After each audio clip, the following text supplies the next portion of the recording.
Hey guys, welcome to the Ignite call today. So what we were talking about is designing your ideal week, and it's about designing it so you don't have to struggle through it. By designing it as much as you can, you give yourself the best opportunity to not be stressed and to reduce the anxiety levels throughout the course of the week, because the week you want won't just magically happen. We have to be proactive in how we think about it to make it work for us. So if you looked at your calendar right now, what would I see? What would I actually see on your calendar right now? Would I see workouts? Would I see your prep time in there? Would I see that you've got a walk booked in? Or would I just see work commitments or something like that? Would I see the fact that you've got social events that week as well? And then all the kind of health and fitness stuff is kind of like squeezed in at the bottom somewhere. You see, this is where a lot of people tend to go wrong. Health and fitness isn't priority. It becomes secondary to all those other things. Now, we need to make it a priority because we're all trying to achieve something with our health and fitness is. So we make that a priority. Now, when it comes to designing your week that way, it's quite straightforward. The stuff goes in first, okay? Most people don't design their weeks. They generally react to their weeks, and we want to be proactive instead of reactive, because when you're reactive, that's why, well, people wonder why progress will keep stalling. It's because you're just reacting to things rather than being proactive about it. So there's two types of week, okay? The first week is the defaulted week. This is generally what most people have, and it's workouts will happen if I get time to do them. Food is decided when you're hungry, when you're tired, when you're stressed, so you're just picking at anything and choosing anything. Steps generally end up being chased later in the day because you haven't managed to get them in earlier. Sleep is always sacrificed. This is a very, very common one for spending times on your iPad or your phone or whatever. And Monday is always the default reset. It's always like, oh, I'll start again Monday, I'll start again Monday, I'll start again next month. And this is a standard week for most people. Then when we have a designed week, it looks slightly different. So workouts are blocked like non-negotiable meetings. So when you have your schedule, you put those workouts in like you would for any event you've got with the kids. Say the kids have got an after-school play, you put that in your calendar, workouts go in as well. Say you've got a meal out with your friends on a Thursday night, workouts go in as well as that. We want to plan that stuff in, okay? Meals are roughly planned as well. Now, I don't expect people to plan every single meal for the week on a Sunday. What I want people to think about is looking at it the day in advance. So when you're watching this now, no matter what time of day it is, I want you to start thinking about tomorrow's food. What are you having for tomorrow? For breakfast, for lunch, for dinner, what you're having for dinner, and what you're having for snacks. Now, if you think of it day by day, it's far less overwhelming. You don't have to prep 7 days in advance, and it just makes it far more realistic, doesn't it? You know that you'll stick to it. So you have a think about it even before you go to bed. Get the things out that you were going to have. Generally, if they don't need to be in the refrigerator, get them set up on the countertop. Or if they do need to be kept in the refrigerator, put them in some Tupperware, have them in there. Nice and straightforward, takes 5 to 10 minutes every single night. Job's a good one there. You can prep for the whole week in terms of batch cooking on a Sunday if you want to, but have a little think about the next day, the night before. That is a good way to prevent anxiety and stress. We want to get movement built in to the day intentionally as well. So I want you to think about what type of movement can you do that day. If you're stuck in the office all day, it's going to be tricky, but you're going to have to be proactive and think ahead and go, right, for lunchtime, I'm going to walk to the corner shop, or I'm going to walk to the local garage, or I might go for a walk around in the local park at lunchtime, you know, or it might just be, right, I'm going to really struggle today.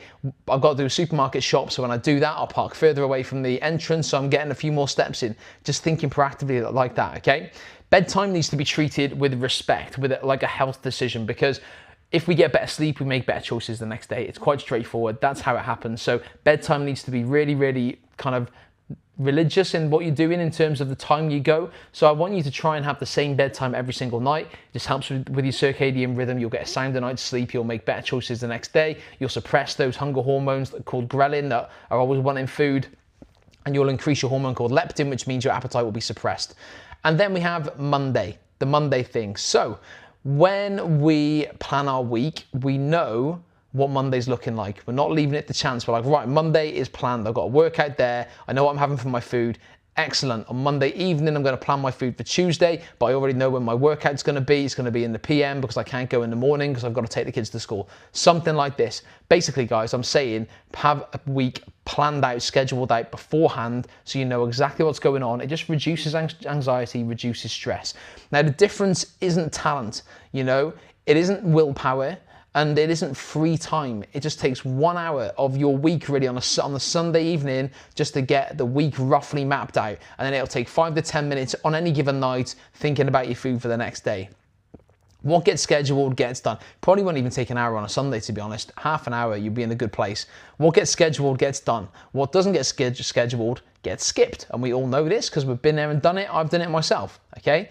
Now we have 4 anchors that we want to try and schedule into that week and make the perfect week, or as perfect as we can be. It will never be absolutely perfect, but as perfect as it can be. So the only 4 things you need, all right? Training, movement, food structure, recovery. Get those things in. So training, you're gonna pick your workout and training days on the Sunday, get them into the calendar, non-negotiable. That is honestly, it's a non-negotiable if you want to achieve things with your health and fitness. Movement, where in your day can you walk? Decide in advance. I just spoke about a few ways you could do that then. Food structure, so know what tomorrow looks like before you go to sleep tonight. Have that in your mind. Again, it takes away the anxiety and stress around food. And then recovery, so this is generally bedtime. It is a really, really conscious decision that you have to make, not a preference, okay? We have a regular bedtime. I couldn't care less if it's 10 p.m., if it's 7 p.m. If it's the same time every day, it will really help with your circadian rhythm. That will help you get a better night's sleep. Generally, most of the time, some nights we can't help it, can we? And the next day, you'll be in a far better place from a hormone standpoint, but also decision-making standpoint. So, on to the next slide. We have the Sunday setup. 1 hour maximum. Like I said, it'll probably take less. That is all it's going to take. So look at the week ahead. Block in the sessions, rough food prep, set your step target each day. Do not prep for perfection. Prep for your busiest day. So what day in the week is going to be chaos? All that stuff going on. If you can prep and schedule that and you can get through that, that is massive, because that means the easier days are a piece of cake, all right? If Wednesday's carnage, decide now what Wednesday needs to look like so it doesn't pull the whole week down. So you're not panicking, you're not stressing, you don't think you're a failure because you've got the stuff done, okay? Get it scheduled. If you think about it in advance, makes a hell of a difference, doesn't it? Here's a few questions to ask yourself on a Sunday when you're doing this, when you're planning and preparing. So, what am I training this week? Well, sorry, when am I training this week? You know what you're training. When am I training this week? When am I getting my steps in this week? What does food look like on my hardest day? So not the perfect day, on the most difficult day of the week. What does food look like? And what time am I going to go to bed this week? 4 very, very simple questions to get locked in. A designed week doesn't necessarily mean a rigid week either. I'm not expecting people to put rigid stuff in here and it just be non-negotiable. Life is going to get in the way, okay? That's never going to change. The difference is you have structure to return to. So if you have a day that doesn't go to plan, say Monday goes really well, Tuesday goes to shit, what will generally happen is people will be like, oh, Wednesday, Thursday, Friday, Saturday, Sunday generally isn't good. When you've got structure in place, Monday doesn't go to plan, Tuesday goes to shit, Wednesday goes to plan. Thursday goes to plan, Friday goes to plan. Makes everything way easier, okay? Instead of starting again Monday, you got something to come back to because in your head, you know what you're supposed to be doing. So that is the difference. And if Tuesday's session, workout, for example, gets pulled, we try and fit it in later in the week. If food isn't great on a Tuesday, we never miss twice, the golden rule there, and we make sure the next meal is good. That is nice and straightforward, isn't it? We're breaking this down into simplistic form. That should really help a lot of you get your head around this system. And this is more about just a better body, isn't it? You know, every week that you plan and you schedule and you actually follow through on that, you are building evidence that you are the type of person who does what they say they're going to do. And that is massive. And I'm really trying to instill this in you guys. Be the person who does what they say they're going to do. Be the person who lives up to the promises that they make themselves and other people. Be that person. That evidence stacks up week after week. That builds self-trust, it builds confidence, and self-esteem goes through the roof, okay? When you have self-trust, that is the foundation of every other kind of confidence you have in your life. So design your week, and that will really, really pay off. It will compound over time to building that confidence, that self-trust, and that self-belief. It's a really powerful way to go about this. And you're not just organizing your week. You might just think, I'm just organizing things here, I'm scheduling things in. It's not. You're deciding who you actually are and who you want to become. That is what you're deciding. So most people have broken so many promises to themselves that they've stopped trusting themselves. They've stopped trusting their own word. Designing your week and protecting that time like it's non-negotiable, that is how you rebuild that trust. And when you rebuild that trust, then you can actually feel unstoppable. And that is what we're looking for. We need to rebuild that trust that most of us don't have. So your action task, and I want you to do it right now, is to open your calendar and really get that locked in, okay? We want to answer the 4 questions. So when is training and workouts booked in? When are your steps in? What is food looking like on your hardest day? What time are you going to go to bed?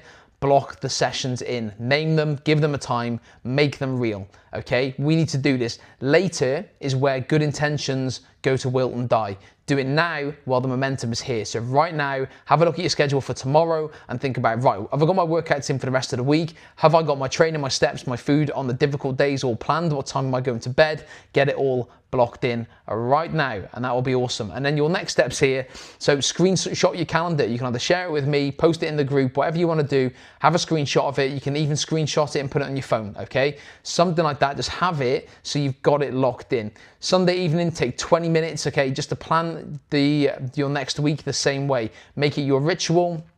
Like I said, it doesn't need to be an hour, it can just be 20 minutes, just having an idea what you're doing, but make sure you know those 4 key things: workouts, steps, nutrition, especially on the hardest day, and making sure you know your bedtime going forward. And if the week is gonna break and you're really struggling with stuff, just message me before it spirals. Don't be shy, don't be quiet, message me, simple as that. Don't struggle alone. We nip it in the bud and we keep moving forward, okay? That is today's presentation. Hopefully that made sense. It's really powerful. Plan and prep and schedule. It's going to be a dream. Have a good one. Speak to you soon.